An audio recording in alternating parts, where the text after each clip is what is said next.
Assalamualaikum. Hi friends, welcome to Raifa's channel. இன்னைக்கு நம்ம என்ன பார்க்க போறோம்னா மஷ்ரூம் பிரியாணி. குக்கர்ல நார்மல் ரைஸ்ல தான் நாம இப்போ பிரியாணி செய்ய போறோம். வாங்க எப்படி பண்ணலாம்னு பார்க்கலாம். குக்கர்ல ஆயில் கீ ஊத்திக்கலாம். 2 துண்டு பட்டை, 2 கிராம்பு, 3 ஏலக்காய், 3 மீடியம் சைஸ் வெங்காயம் சேர்த்துக்கலாம். வெங்காயம் நல்லா வதங்குறதுக்காக உப்பு சேர்த்துக்கலாம். 3 பச்சை மிளகாய், 1 கைப்பிடி மல்லி இலை, 1 கைப்பிடி புதினா சேர்த்துக்கலாம். 3 tablespoon ginger garlic paste சேர்த்து பச்சை வாசனை போகிற வரைக்கும் வதக்கிக்கலாம்.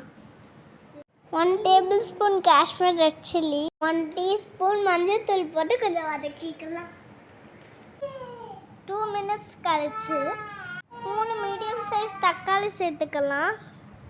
தக்காளி நல்லா வதங்கிட்டு உப்பு சேர்த்துக்கலாம். தக்காளி நல்லா வதங்கினதுக்கு அப்புறமா 1 கப் தயிர் ஊற்றிக்கலாம். 1 tablespoon கரம் மசாலா சேர்த்துக்கலாம். கட் பண்ணி வச்சுருந்தா மஷ்ரூமே இதோட மிக்ஸ் பண்ணிக்கலாம். 5 minutes க்ளோஸ் பண்ணி வச்சுக்கலாம். மஷ்ரூம் நல்லா கிரேவியோட மிக்ஸ் ஆகட்டும்.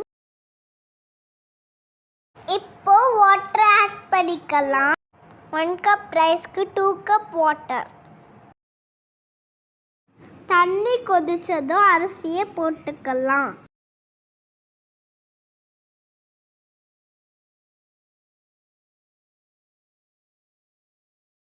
அரிசி நல்லா கொதிச்சதுக்கு அப்புறமா குக்கரை க்ளோஸ் பண்ணிக்கோங்க. 2 விசிலுக்கு அப்புறமா ஸ்டவ் ஆஃப் பண்ணிக்கலாம். இப்போ ஓப்பன் பண்ணி பார்த்தா சூப்பரான யம்மியான மஷ்ரூம் பிரியாணி ரெடி. இதே மாதிரி நீங்களும் ட்ரை பண்ணி பாருங்கள். தேங்க்யூ ஃபார் வாட்சிங்.